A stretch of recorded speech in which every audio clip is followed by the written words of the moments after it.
अभी हैलाइड के अंदर अपन बात कर रहे हैं न्यूक्लियोफिलिक सब्स्टिट्यूशन रिएक्शन की, नाभिक क्षणिक प्रतिस्थापन अभिक्रिया की। नाभिक क्षणिक प्रतिस्थापन अभिक्रिया में इससे पहले अपन ने SN1 रिएक्शन की बात की थी, यूनिमोलिकुलर न्यूक्लियोफिलिक सब्स्टिट्यूशन। आज अपन बात करेंगे SN2 अर्थात बाइमोलिकुलर न्यूक्लियोफिलिक सब्स्टिट्यूशन, द्विकणु नाभिक क्षणिक प्रतिस्थापन अभिक्रिया। चलिए बात करते हैं अपन। जैसे ये कोई एल्किल हैलाइड लिया, इसकी रिएक्शन अपन एक्वस KOH के साथ कराएंगे, तो यहां से इस OH माइनस न्यूक्लियोफाइल के द्वारा यहां से इस Br न्यूक्लियोफाइल का सब्स्टिट्यूशन होगा, प्रतिस्थापन होगा, और इस प्रकार नाभिक क्षणिक प्रतिस्थापन अभिक्रिया से ये बना। अब अपन देखना चाह रहे हैं कि भाई ये नाभिक क्षणिक प्रतिस्थापन है, विक्रिया है, ये यदि SN2 क्रियाविधि से हो तो किस प्रकार से रहेगी, ठीक है ना। तो देखते हैं, जैसे अपने यहां पर CH3Br लिया ये, तो जिधर लिविंग ग्रुप है ये Br, SN2 अभिक्रिया के अंदर आक्रमणकारी न्यूक्लियोफाइल लिविंग ग्रुप के अपोजिट साइड में अटैक करेगा, ठीक है ना। ये जो लिविंग ग्रुप है इसके अपोजिट डायरेक्शन में ये आक्रमणकारी न्यूक्लियोफाइल आक्रमण करेगा। तो यहां पर जब न्यूक्लियोफाइल आक्रमण करेगा तभी यहां से लिविंग ग्रुप हटेगा। जैसे ये देखिए, यहां से जैसे जैसे Br का हटना होगा, इधर से लिविंग ग्रुप का हटना होगा, उसकी विपरीत दिशा में आक्रमणकारी न्यूक्लियोफाइल का यहां पर जुड़ना होगा। तो SN2 अभिक्रिया में सबसे मेन बात है कि लिविंग ग्रुप का हटना और आक्रमणकारी न्यूक्लियोफाइल का जुड़ना, ये दोनों काम एक साथ होते हैं, और ये इंटरमीडिएट क्या बनती है, ट्रांजिशन स्टेट, संक्रमण अवस्था है। इसको क्या कहते हैं, इंटरमीडिएट ट्रांजिशन स्टेट, संक्रमण अवस्था, ठीक है। और जैसे यहां से Br हट जाएगा, ठीक है, जैसे ये Br हट जाएगा और यहां पे कौन आ गया, ये OH जो है ये आक्रमणकारी न्यूक्लियोफाइल हो गया, और यहां पर ये Br माइनस जो है वो यहां से लिविंग ग्रुप के रूप में हट गया। तो मेन बात SN1 अभिक्रिया के अंदर जैसे कि आपने पढ़ा था, वहां सबसे पहले लिविंग ग्रुप हटता है, इंटरमीडिएट कार्बोकेटाइन बनता है, फिर आक्रमणकारी न्यूक्लियोफाइल जुड़ता है। जबकि SN2 में ऐसा नहीं है। SN2 में लिविंग ग्रुप का हटना और आक्रमणकारी न्यूक्लियोफाइल का जुड़ना, दोनों काम एक साथ होते हैं, जहां इंटरमीडिएट क्या बनेगी, ट्रांजिशन स्टेट। ये मेन बात दोनों में ध्यान रखना है, SN1 और SN2 में, ठीक है ना। अब इसका ये ओवरऑल स्टेप की बात करें तो ये 1 स्टेप है, तो आपको अगर सब एक ही स्टेप है, एक ही, भैया ये इंटरमीडिएट ट्रांजिशन स्टेट है। मैंने इससे पहले ही आपको बताया था, मैंने कहा हर एक स्टेप के बीच में ट्रांजिशन स्टेट बनती है, ठीक है ना। कोई भी पद कंप्लीट होता है तो उसके मध्य संक्रमण अवस्था बनती है, ठीक है। तो यहां पर ये एक पद कंप्लीट हुआ, इसके बीच में ये ट्रांजिशन स्टेट बनेगी, अर्थात वह अवस्था जहां पर इस बंध का टूटना और इस बंध का बनना, ठीक है ना। इस ट्रांजिशन स्टेट के अंदर यहां पे देखा जाए तो कार्बन की 5 वैलेंसी होगी, 1 2 3 4 5, ठीक है ना, पेंटावैलेंट हो गया। बाकी कार्बन की वैलेंसी मैक्सिमम 4 ही होती है, तो ये ट्रू वैलेंसी नहीं है, ठीक है ना। कहीं यदि पूछा जाए कि भाई कार्बन की पेंटावैलेंट क्या हो सकता है, तो ट्रांजिशन स्टेट में हो सकता है, संकरण अवस्था में हो सकता है, बाकी ये ट्रू वैलेंसी नहीं होती है, ठीक है। हाँ भी, और इसमें इस कार्बन का यदि संकरण की बात करें ना, जिसे पूछा जाए भाई इस कार्बन का संकरण क्या है, तो यहां पर इस कार्बन का संकरण क्या होगा, sp2, ठीक है, क्योंकि ट्रू वैलेंसी नहीं है दोनों ही। तो इस कार्बन का ट्रांजिशन स्टेट के अंदर इस कार्बन का संकरण sp2 होगा, ठीक है। तो अब ओवरऑल अपन देखा जाए SN2 रिएक्शन कितने स्टेप में कंप्लीट हो रही है, 1 स्टेप में। इस स्टेप में रिएक्शन की रेट जो है वो किस पर डिपेंड कर रही है, इस एल्किल हैलाइड और न्यूक्लियोफाइल दोनों पर निर्भर कर रही है। RDS दर निर्धारक पद के अंदर अभिक्रिया की दर इस एल्किल हैलाइड और न्यूक्लियोफाइल दोनों की सांद्रता पर निर्भर कर रही है, एल्किल हैलाइड और न्यूक्लियोफाइल दोनों की सांद्रता पर निर्भर कर रही है, अर्थात अभिक्रिया कौन सी होगी, सेकेंड ऑर्डर रिएक्शन, द्वितीय कोटि की अभिक्रिया होगी, ठीक है ना। और इंटरमीडिएट क्या बन रहा है, ट्रांजिशन स्टेट, इसलिए अपन जानते हैं इसमें रीअरेंजमेंट प्रोडक्ट पॉसिबल नहीं है, ठीक है ना। और ट्रांजिशन स्टेट में जैसे अपन जानते हैं लिविंग ग्रुप का हटना होगा, आक्रमणकारी न्यूक्लियोफाइल का जुड़ना होता है, ठीक है। दूसरी बात, SN2 अभिक्रिया के अंदर सोलवेंट की बात करें कि फिर किस प्रकार का सोलवेंट SN2 अभिक्रिया के लिए अधिक उपयुक्त है, तो पोलर एप्रोटिक सोलवेंट SN2 के लिए अभिक्रिया के लिए अधिक उपयुक्त है, जबकि SN1 अभिक्रिया के लिए पोलर प्रोटिक सोलवेंट, प्रोटिक और एप्रोटिक क्या है अभी अपन बात करेंगे इस पे भी। अब SN2 रिएक्शन को ग्राफिकल समझें तो सबसे पहले जैसे कि ये एल्किल हैलाइड है, इस पर ये आक्रमणकारी न्यूक्लियोफाइल आक्रमण कर रहा है। जैसे ये न्यूक्लियोफाइल यहां आक्रमण करेगा, यहां से लिविंग ग्रुप का हटना होगा, तो इंटरमीडिएट क्या बनेगी, ये ट्रांजिशन स्टेट, ठीक है। और इस ट्रांजिशन स्टेट के बाद अपन जानते हैं लिविंग ग्रुप का हटना होगा, आक्रमणकारी न्यूक्लियोफाइल का जुड़ना होगा, तो ओवरऑल स्टेप एक ही है, तो एक स्टेप में कंप्लीट हो रही है। और मैंने कहा कोई भी एक पद पूर्ण होता है तो हर एक पद के मध्य संक्रमण अवस्था बनती है, तो एक पद के अंदर कंप्लीट होगी। ये इसके क्या होते हैं, ट्रांजिशन स्टेट, जो सबसे कम अवस्था है, जितना कम स्टेबल है, जितना कम स्टेबल होगी उसकी पोटेंशियल एनर्जी उतनी ही ज्यादा होगी, इसलिए ये पीक ज्यादा हो गया, ठीक है ना। तो SN2 अभिक्रिया के अंदर जैसे ही एल्किल हैलाइड आक्रमण करेगा, बीच में इंटरमीडिएट ट्रांजिशन स्टेट बनेगी। ट्रांजिशन स्टेट कम स्थायी है, इसलिए इसका यहां पर एनर्जी जो है पोटेंशियल एनर्जी ज्यादा हो जाएगी, अर्थात पीक ज्यादा हो जाएगा। जैसे ही लिविंग ग्रुप हटेगा, आक्रमणकारी न्यूक्लियोफाइल जुड़ेगा, ये प्रोडक्ट बन जाएगा स्टेबल, तो वापस इसकी एनर्जी कम हो जाएगी। इस तरीके से इसको ग्राफिकल रिप्रेजेंट कर सकते हैं, ठीक है।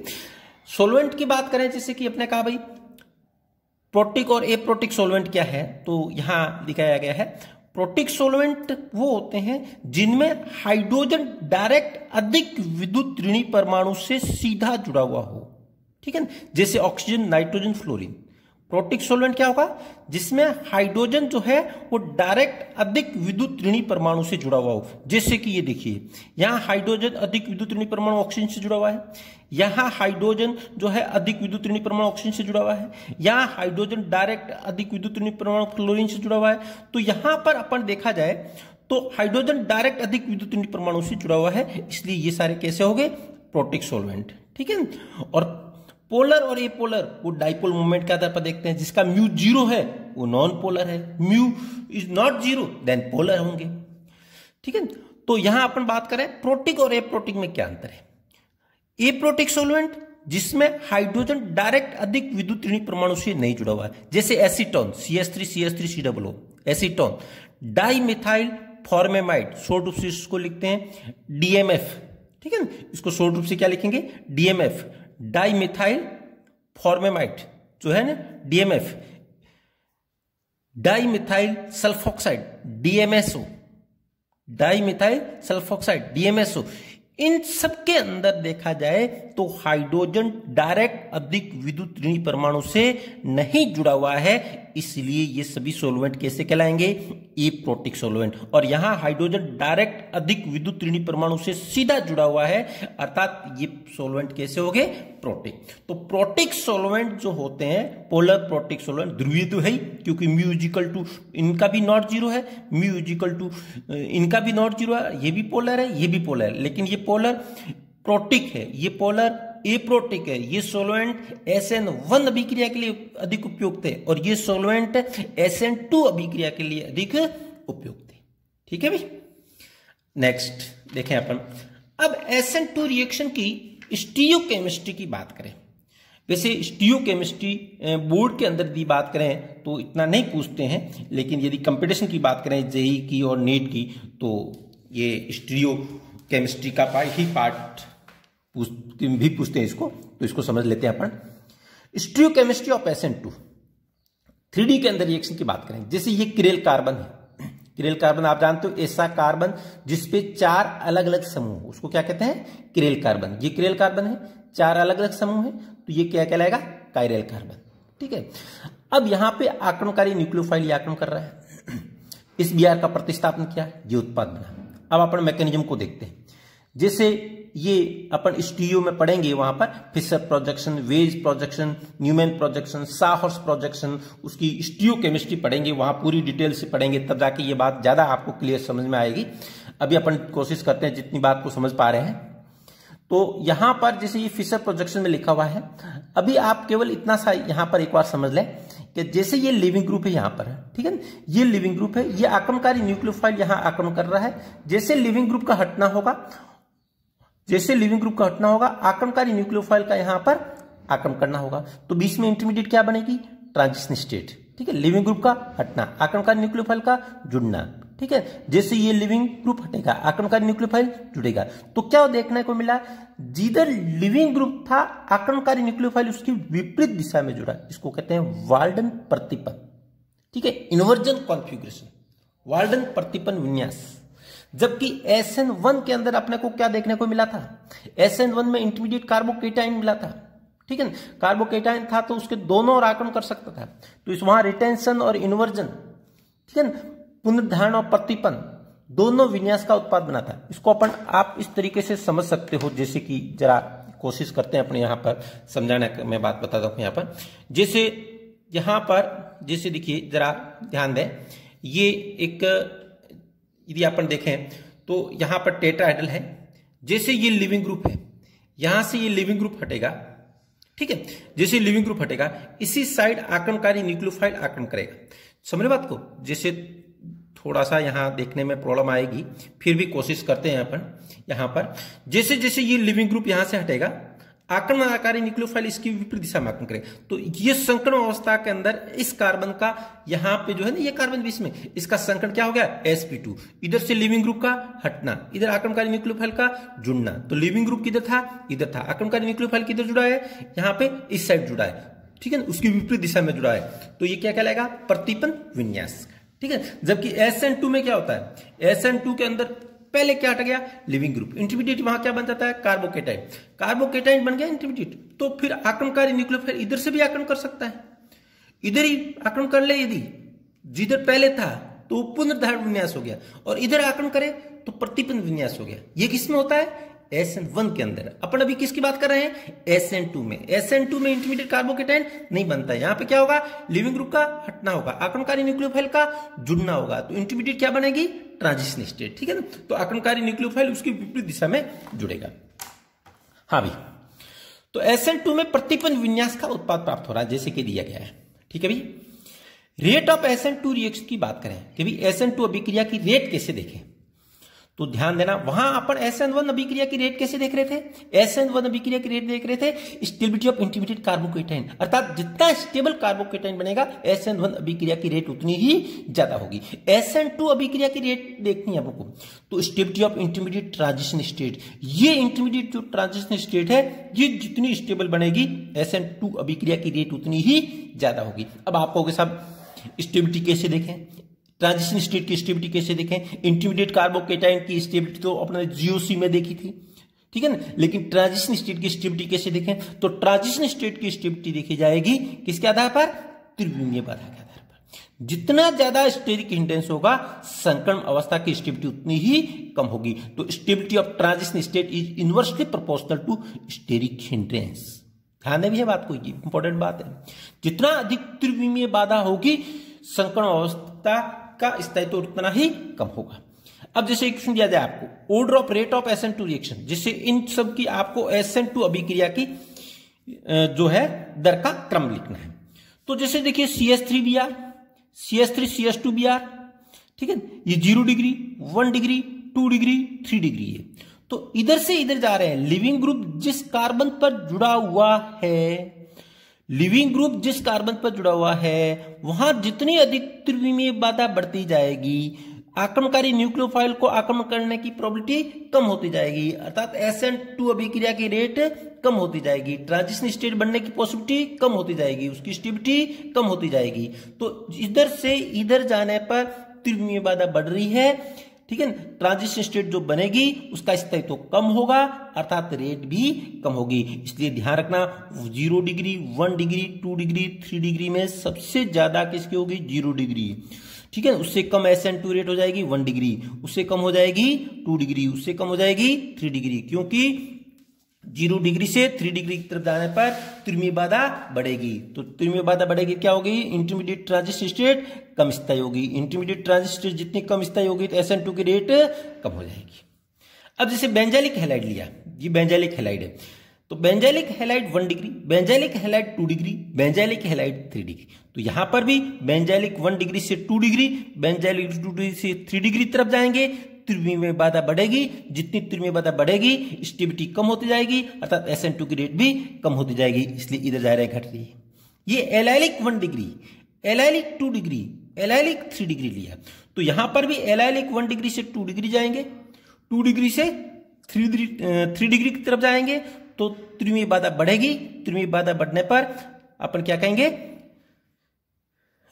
त्रिविमीय बाधा बढ़ने पर स्टेबिलिटी कम होती जाएगी, अर्थात उसकी रेट SN2 की कम होती जाएगी।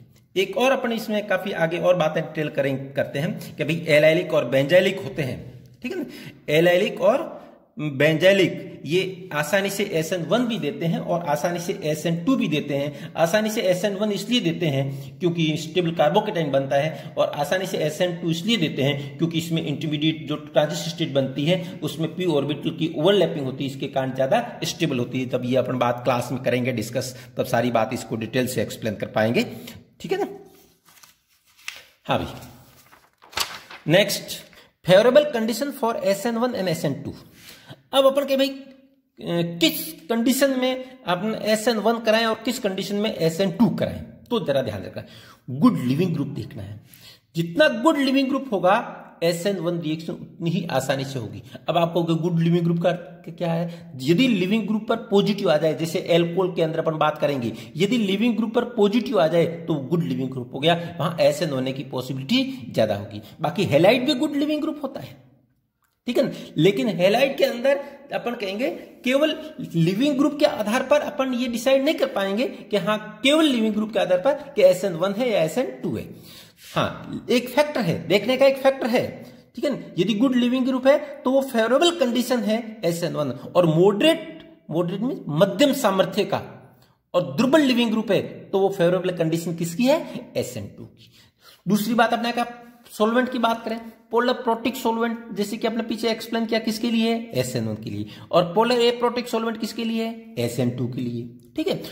और न्यूक्लियोफाइल, आक्रमणकारी न्यूक्लियोफाइल, ठीक है ना, स्ट्रॉन्ग न्यूक्लियोफाइल SN2, तो क्या होगा, लिविंग ग्रुप हटेगा ही नहीं, उससे पहले ही आक्रमणकारी न्यूक्लियोफाइल आक्रमण कर लेगा, अर्थात रिएक्शन कौन सी हो जाएगी, SN2, ठीक है। और यहां पर आक्रमणकारी न्यूक्लियोफाइल दुर्बल होगा तो तुरंत आक्रमण करेगा नहीं, तब तक लिविंग ग्रुप हट जाएगा, इंटरमीडिएट कार्बोकेटाइन बन जाएगा, अर्थात वो फेवरेबल कंडीशन किसकी होगी, SN2 में। और यदि स्ट्रॉन्ग न्यूक्लियोफाइल होगा तो अटैक करने की प्रोबेबिलिटी ज्यादा होगी, अर्थात लिविंग ग्रुप को हटने का मौका ही नहीं मिलेगा। इंटरमीडिएट क्या बन जाएगी, ट्रांजिशन स्टेट बन जाएगी, इधर से लिविंग ग्रुप को हटना होगा, आक्रमणकारी न्यूक्लियोफाइल का जुड़ना होगा, अर्थात वो कंडीशन फेवरेबल किसकी होगी, SN2 की। न्यूक्लियोफाइल की कंसेंट्रेशन की बात करें, हाई कंसेंट्रेशन ऑफ न्यूक्लियोफाइल और यहां पे लो कंसेंट्रेशन ऑफ न्यूक्लियोफाइल, तो वही बात सेम बात है। यदि न्यूक्लियोफाइल आक्रमणकारी न्यूक्लियोफाइल की कंसेंट्रेशन ज्यादा होगी, आक्रमणकारी नाभिक शनि की सांद्रता ज्यादा होगी, तो तुरंत आक्रमण करेगा, अटैक करने की प्रोबेबिलिटी ज्यादा होगी, अर्थात इंटरमीडिएट क्या बन जाएगी, ट्रांजिशन स्टेट बन जाएगी, अर्थात वो फेवरेबल कंडीशन किसकी हो जाएगी, SN2 की हो जाएगी। और यदि न्यूक्लियोफाइल वीक है तो अटैक करने की प्रोबेबिलिटी कम हो जाएगी, अर्थात वो फेवरेबल कंडीशन किसकी हो जाएगी, SN1 की, ठीक है। मोर स्टेरिक हिंड्रेंस और लेस स्टेरिक हिंड्रेंस, यदि स्टेरिक हिंड्रेंस ज्यादा होगा, जैसे मेरा कहने का अर्थ यह हुआ, यहां पर मैं इस तरीके से बात करूं, यहां पर जैसे यहां पर ये जैसे लिविंग ग्रुप है, यहां पर ये लिविंग ग्रुप है, ठीक है, यहां पर ये देखा जाए ये लिविंग ग्रुप आ गया, तो यहां पर लिविंग ग्रुप जैसे ये लिया आपने, जैसे ये लिविंग ग्रुप है, ये बल्कि ग्रुप आ गए, ये बल्कि ग्रुप आ गए, तो ये लिविंग ग्रुप आसानी से नहीं हटेगा। यदि ये बल्कि ग्रुप आ गए तो ये लिविंग ग्रुप आसानी से नहीं हटेगा, ठीक है ना। तो इसलिए बल्कि ग्रुप आ गए तो यहां पर अपन ये कह रहे हैं कि यदि बल्कि ग्रुप आ गई यहां पर, तो आक्रमणकारी न्यूक्लियोफाइल के आक्रमण करने की प्रोबेबिलिटी क्या हो गई, कम हो गई। यदि ये लिविंग ग्रुप बल्कि हो गए तो आक्रमणकारी न्यूक्लियोफाइल के आक्रमण करने की रेट कम होगी, अर्थात इंटरमीडिएट जो बनेगी ट्रांजिशन स्टेट उसके बनने की पॉसिबिलिटी कम होगी, इसलिए SN2 की रेट भी यहां पर कम हो जाएगी। तो less steric hindrance favourable condition is a SN2 and more steric hindrance is a favourable condition for SN1। Yes, next difference between SN1 and SN2 reaction. अब यदि SN1 और SN2 अभिक्रिया के अंदर डिफरेंस की बात करें, भाई क्या मेन डिफरेंस है जो अपने अभी पढ़ा है उसका टोटल सार निकालें अपने यहाँ पर SN1 और SN2 रिएक्शन का, तो अपने क्या कहा भाई SN1 रिएक्शन में क्या होता है, सबसे पहले कौन हटता है, लिविंग ग्रुप। इंटरमीडिएट क्या बनता है, कार्बोकेटाइन। तो कार्बोकेटाइन बनेगा आक्रमणकारी न्यूक्लियोफाइल, दोनों तरफ जुड़ सकता है, अर्थात जिधर लिविंग ग्रुप है उधर भी जुड़ सकता है और उसके विपरीत दिशा में जुड़ सकता है, ठीक है। अर्थात 50% ये बन सकता है, 50% ये बन सकता है, 50% डेक्स्ट्रो, 50% लियो, अर्थात उत्पाद के रूप में क्या बना सकता है, रेसमी मिक्सर। ये अपन स्टीरियोकेमिस्ट्री जो पढ़ेंगे आगे तब जाके सारी बात डिटेल्स में समझ में आएगी। SN2 रिएक्शन की बात करें यहां पर, तो SN2 में अपन जानते हैं लिविंग ग्रुप का हटना, आक्रमणकारी न्यूक्लियोफाइल का जुड़ना, ये दोनों काम एक साथ हो गए, अर्थात इंटरमीडिएट क्या बनेगी, ट्रांजिशन स्टेट। इसलिए यहां पर वाल्डन इन प्रतिपन्न विन्यास का उत्पाद बनेगा, ठीक है। SN reaction complete in 2 step, SN1 reaction complete in 2 step, SN कितने में होती है, 1 स्टेप में, जैसे कि अभी बात कहा। SN1 रिएक्शन की रेट अपन जानते हैं न्यूक्लियोफाइल, SN1 की रिएक्शन की जो रेट है वो केवल किसकी सांद्रता पर डिपेंड करेगी, एल्किल हैलाइड, न्यूक्लियोफाइल की सांद्रता पर डिपेंड नहीं करती, इसलिए कैसी थी वो फर्स्ट ऑर्डर, जबकि ये दोनों की सांद्रता पर निर्भर कर रही है, इसलिए कौन सी होगी, सेकंड ऑर्डर, ठीक है। SN1 क्या यूनिमोलिकुलर है, ठीक है। यदि अणुसंख्यता की बात करें तो ये यूनिमोलिकुलर होगी और ये बाइमोलिकुलर होगी। इंटरमीडिएट यहां कार्बोकेटाइन, यहां ट्रांजिशन स्टेट। इसके लिए सॉल्वेंट कैसा चाहिए, पोलर प्रोटिक, यहां पोलर एप्रोटिक। इसमें कैसा बनता है, रेसमिक प्रोडक्ट बनता है और यहां पर वाल्डन इन्वर्जन प्रतिपन्न विन्यास का उत्पाद बनता है, ठीक है भाई। ये अपने SN1 और SN2 रिएक्शन की बात की है, ठीक है ना। इसको अपन क्लास में वापस जब और इसको पढ़ेंगे तो पूरा 3D के साथ स्टीरियो पढ़ेंगे, उसके बाद में और ज्यादा डिटेल से पढ़ेंगे तो ये सारी बातें और ज्यादा अपन को क्लियर हो पाएगी, ठीक है भाई। Okay, thank you.